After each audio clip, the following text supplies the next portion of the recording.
Sean had his weapon tucked between his legs, waiting for the right moment to assassinate the president who was coming to offer condolences. In order to pass through security smoothly, he had made a plastic gun in advance. Although the gun had a simple appearance, its power was extremely strong.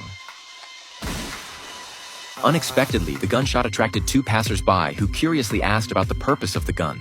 To assassinate the president.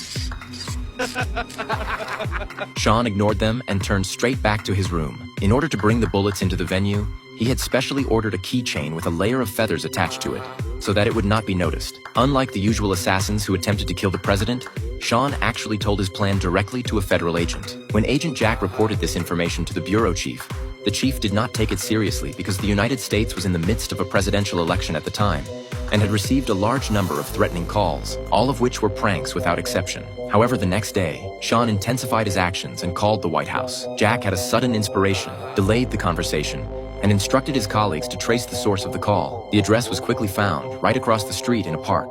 He's right across the street, Lafayette Park. Keep him on.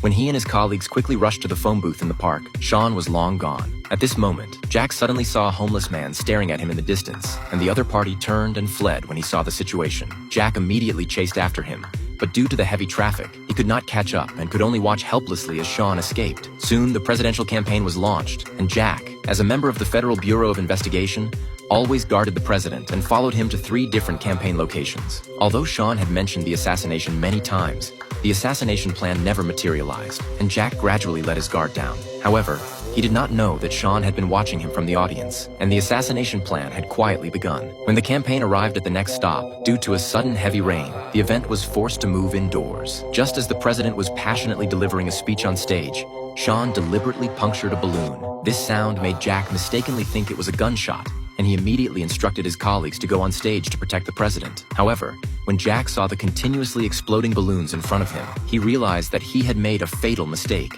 All clear. All clear. This blunder not only caused the president to lose face, but also infuriated his superiors. You keep him away from the president, away from the White House, and you sure as hell better keep him away from me.